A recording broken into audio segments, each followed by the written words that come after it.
detrás del mundo infinito que es la mente del hombre, entre las estrellas que cubren el cielo o en el perfil gastado de las viejas piedras, existen verdades escondidas, otra realidad que apenas vemos.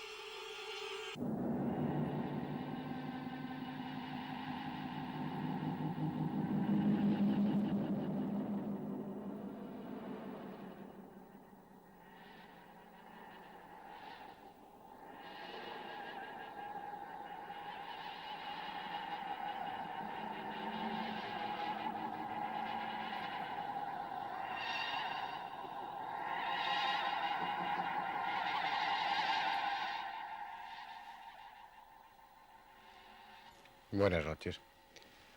Ya hemos comentado varias veces que la historia, ese edificio rígido y aparentemente sólido que hemos construido, es en muchos sentidos falso.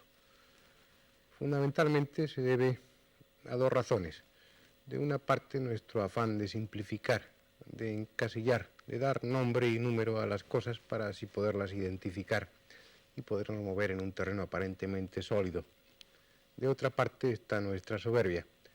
Tengan ustedes en cuenta que la historia que manejamos nosotros, la hemos escrito los europeos y hemos pensado, nos han enseñado a pensar que el resto de los pueblos, el resto de las culturas, permanecían poco menos que en una ignorancia total. Los españoles hemos participado de esa idea con bastante cariño, sobre todo en lo que se refiere a nuestro encuentro con América, a la colonización, al descubrimiento y ulterior colonización de aquellos pueblos. Pensamos, así nos lo enseñaron, que cuando llegamos allí, lo que hicimos, aparte de descubrir, fue después iluminar con la luz del conocimiento a aquellos pueblos, aquellas culturas americanas que estaban en una total oscuridad. Sin embargo, las cosas no fueron ni mucho menos así.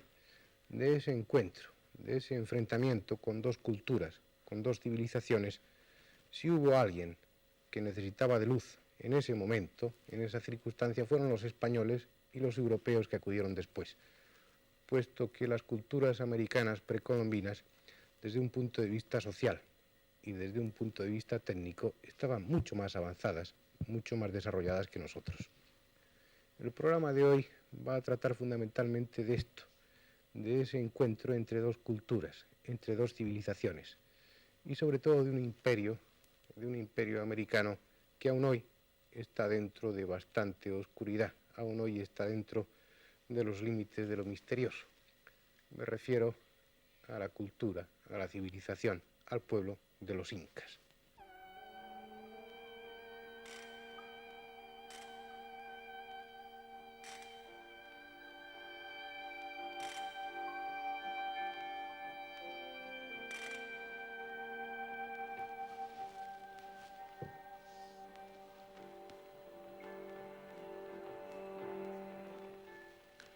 Los incas habían creado un vasto y desigual imperio, que iba desde las desoladas altiplanicies de los Andes hasta las llanuras costeras.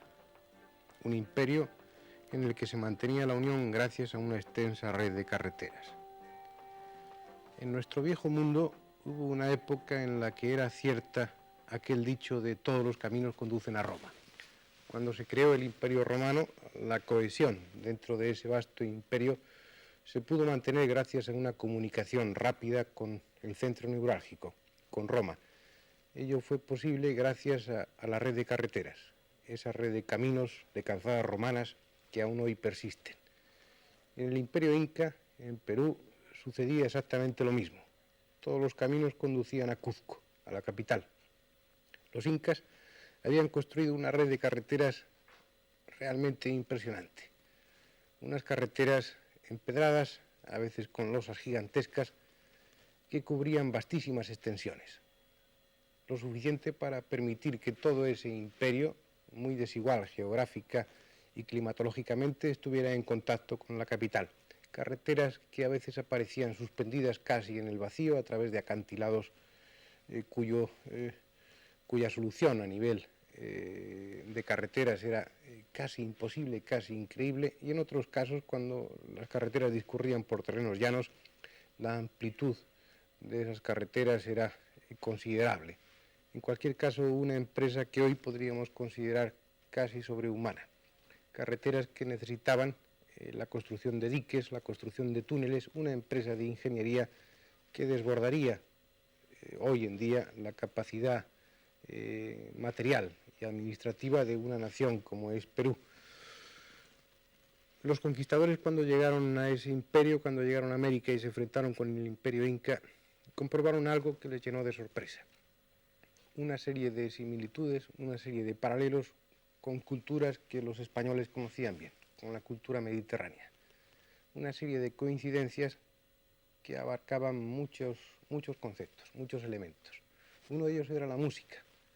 La música es uno de los elementos culturales más comunes, una de las manifestaciones de la cultura más típicas y más circunscritas a cada región. Cada región crea un folclore y unos instrumentos que le son típicos. Sin embargo, los incas tenían unos instrumentos que los españoles, que los europeos conocían bien, porque estaban difundidos por toda la cuenca mediterránea desde muy antiguo. Los incas construían y utilizaban una flauta que era exactamente igual que la siringa griega, una flauta que era la llamada flauta de pan. Utilizaban tambores, timbales, utilizaban trompetas, utilizaban una serie de elementos folclóricos que para los españoles eran bien conocidos.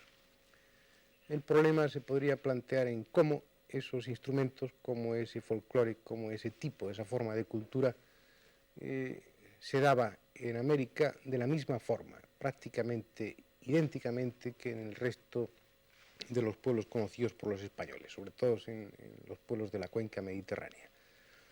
Cuando uno se enfrenta con estos problemas, con estas identidades, surge inmediatamente la cuestión de la Atlántida. Habría que pensar, y de hecho muchos lo piensan, que era necesario que existiera un nexo de unión entre pueblos y culturas tan diferentes como la europea y la americana.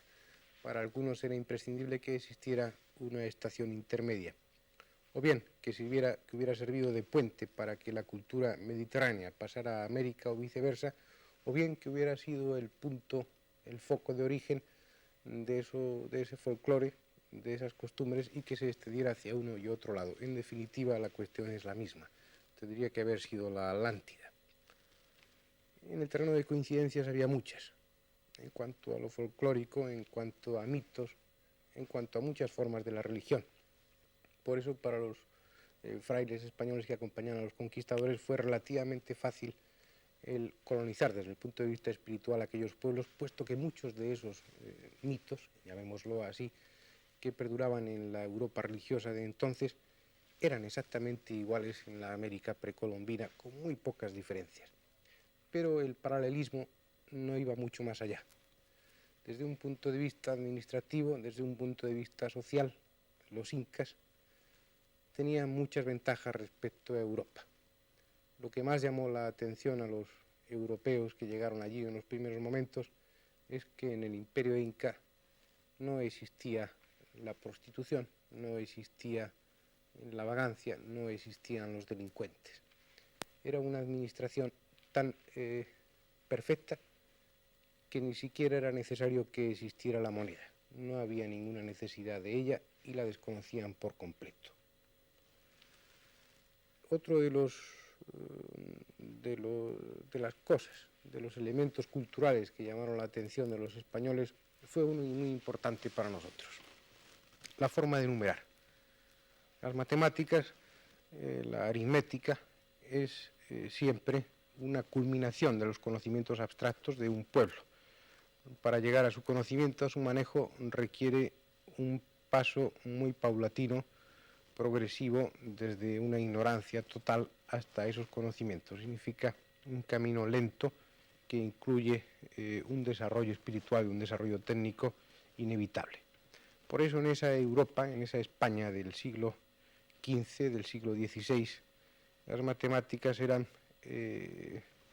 elemento común para unos cuantos, pero no para la mayoría. Aquí terminábamos de salir de las matemáticas babilónicas. De hecho, aún no hemos salido.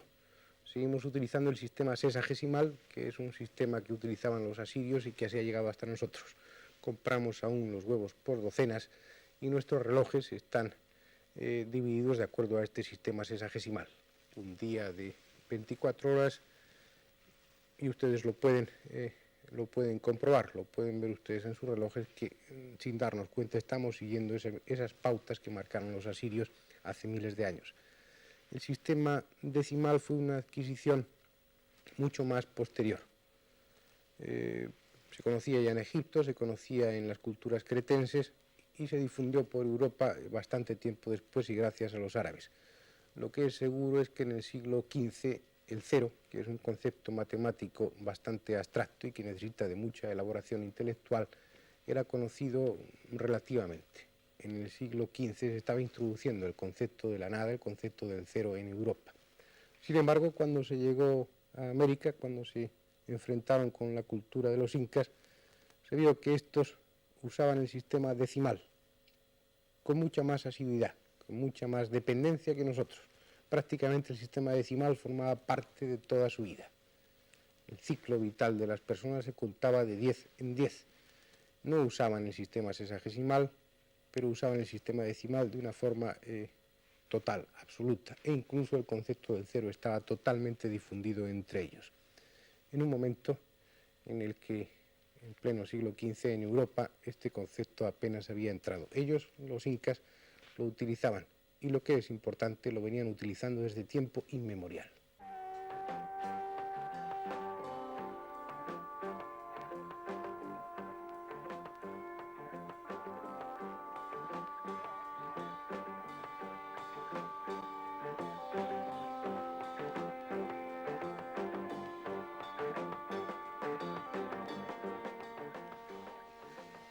Qué extraño pueblo fue este. Cuando los conquistadores llegaron, los incas ya estaban en pleno declive. Sin embargo, aún no habían olvidado técnicas que heredaron de los chimus, un pueblo más antiguo que hablaba incluso en sus mitos de un diluvio universal. ¿Quién enseñó, por ejemplo, a los incas la técnica de la cirugía? Nuestra cirugía actual ha avanzado prodigiosamente gracias a las últimas dos guerras. Hemos iniciado una época en la que los trasplantes son posibles, en la que la neurocirugía comienza a avanzar con pasos firmes. Sin embargo, en el siglo XVI, cuando se empezaron a colonizar aquellas tierras, la cirugía europea era algo muy simple, muy rudimentario, poco menos que servía para componer algunos huesos rotos.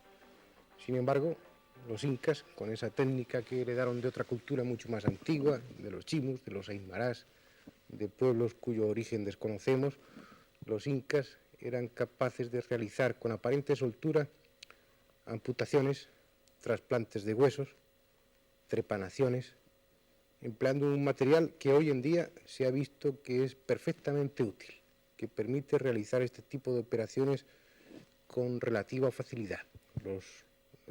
Las aperturas del cráneo óseo, las trepanaciones en definitiva. Los incas lo heredaron de los chimus de los aymarás, y el origen se pierde. Lo importante sería saber cuál es el foco, cuál es el punto donde toda esa técnica tiene su origen, donde los incas, aprendieron estas técnicas de cirugía y tantas otras, y sobre todo, de quién heredaron esas formas de cultura que se dan y que se daban en aquella época en toda la Europa mediterránea y en el norte de África. Volvemos otra vez y volveremos siempre a un concepto que flota en el aire de muchas personas, también de nosotros, la existencia de la Atlántida. Cada vez parece más necesaria, cada vez parece más imprescindible para justificar estos y otros hechos parecidos, porque al igual que en el África del Norte, al igual que en Egipto, los incas y aquellos pueblos en los que los incas tuvieron su origen momificaban también a los cadáveres. Cierto es que en algunos sitios, en algunas regiones de Perú, la momificación era fácil, puesto que la sequedad del ambiente y el alto contenido en sal del terreno facilitaba la momificación espontánea de los cadáveres. Pero ellos lo hacían intencionadamente, puesto que las momias que se han encontrado habían sido sometidas a un proceso de momificación más o menos rudimentario. Se les había hecho una ablación de las vísceras. Seguían ritos, costumbres muy similares a las de Europa y a las del norte de África, porque los incas, aquellos pueblos, también construían pirámides, también como los egipcios construían inmensos cúmulos de tierra y piedras para albergar en ellos los cadáveres de sus personajes ilustres.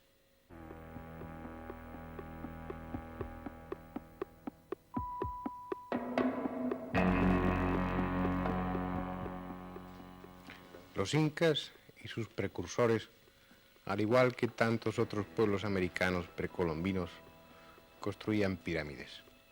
Pirámides escalonadas, exactamente igual que lo hacían en Egipto. Pirámides que en unas ocasiones eran de ladrillos y en otras de piedra. ¿Por qué los incas, los chimus, los mochicas, por qué construían edificios delirantes, increíbles, imposibles en piedra? Alguien enseñó a estos hombres, a este pueblo, igual que hizo en Egipto, una técnica prodigiosa por la que podía labrarse la piedra de una forma tan meticulosa, tan perfecta, con unas facetas, con unos ángulos tan exactamente ajustados que apenas una cuchilla de afitar puede introducirse en las junturas, que esos edificios, que esas piedras han podido soportar lo que no soportan los edificios recientes, los terremotos y todas las convulsiones que pueda ofrecer aquella región, de por sí muy dada a los movimientos de tipo sísmico. Pero tal vez lo más asombroso, aparte del manejo, del increíble dominio de la piedra del que estos pueblos, al igual que Egipto, hacen gala, tal vez lo más impresionante, lo más llamativo, sea la urbanización. Esta cultura, este imperio, esta técnica era capaz de planificar unas ciudades completamente antes de que se pusiera la primera piedra. Ciudades que tenían muchos kilómetros cuadrados de extensión eran planificadas cuidadosamente antes de que se comenzase a construirlas. Por ejemplo, como se hizo en Machu Picchu, en el valle del Urubamba, en una región inaccesible, en una región en la que hoy sería muy difícil levantar una simple casa, fue construida una ciudad de piedra, con un cálculo, con un dominio de la técnica que aún hoy nos asombra. Una ciudad en la que, según la tradición, según las leyendas, tuvo su origen el imperio inca. Un imperio que es reciente, que tiene relativamente pocos siglos de antigüedad. Un imperio que está basado en conocimientos anteriores, en la experiencia de pueblos mucho más antiguos, en la experiencia de los chimus, en la experiencia de los mochicas y en la experiencia de otros pueblos aún más remotos, casi en la sombra inaccesible de un pasado al que apenas podemos llegar. Unos pueblos y unas culturas que dieron como origen la cultura incaica que los españoles conocieron cuando ya estaba en declive. Una cultura que no conocía la rueda, pero que sin embargo construía carreteras perfectas. No conocía la rueda y sin embargo, por consiguiente no conocía el torno y sin embargo fueron capaces de crear una de las cerámicas más bellas del mundo.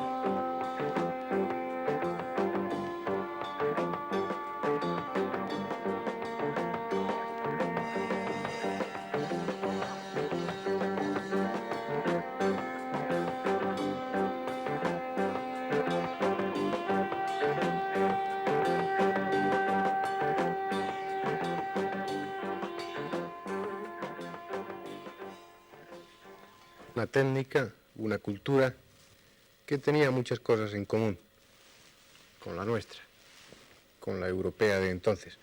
sin embargo, ofrecía elementos totalmente distintos, totalmente originales, como los quipos. Los incas no conocían, según parece, la escritura, sin embargo, con sus cuerdas anudadas, con sus quipos, eran capaces de llevar exactamente todo tipo de contabilidad, saber en cada momento cuál era el censo de la población, cuál era la cantidad y calidad de sus artículos almacenados, y mediante esas cuerdas anudadas podían planificar sin peligro de riesgo toda la urbanización de una futura ciudad. Muchos enigmas para un solo pueblo, para una sola cultura. Enigmas a veces tan sorprendentes como el de su algodón. El algodón indio, el algodón que descubrieron los colonizadores cuando llegaron allí, es un algodón que plantea muchos problemas. El algodón indio es diploide. Sus células tienen 26 cromosomas. De estos, 13 son cromosomas grandes y 13 son cromosomas muy pequeños.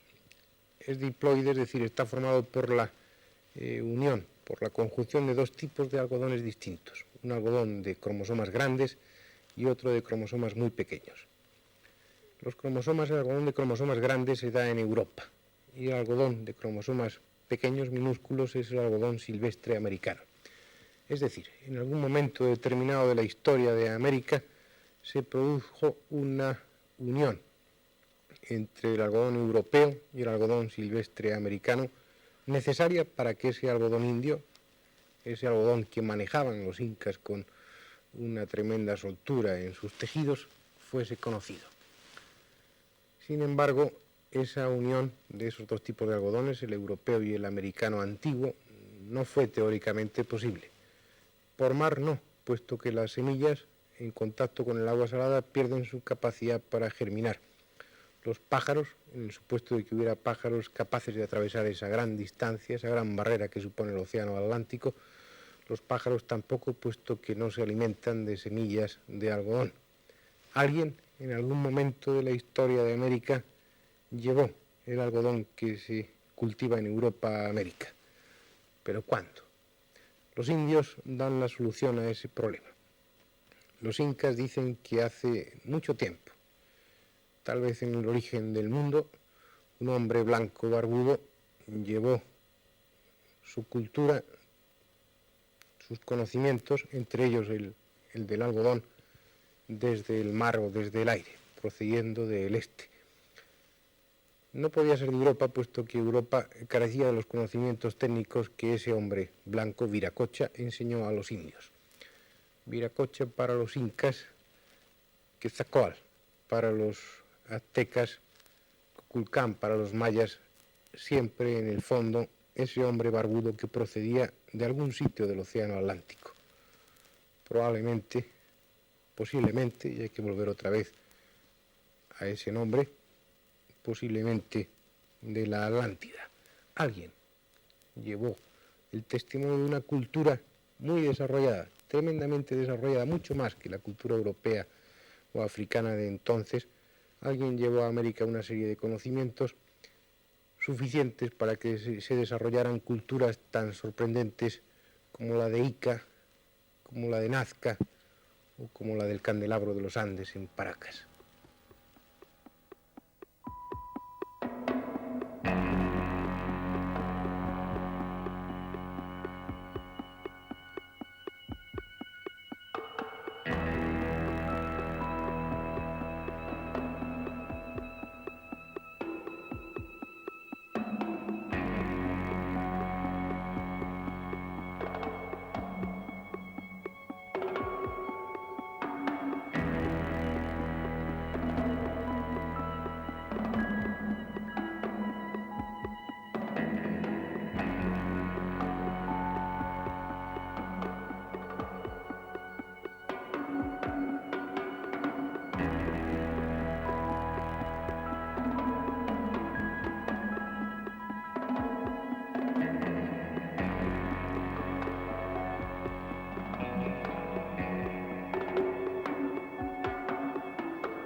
enigmas y más enigmas.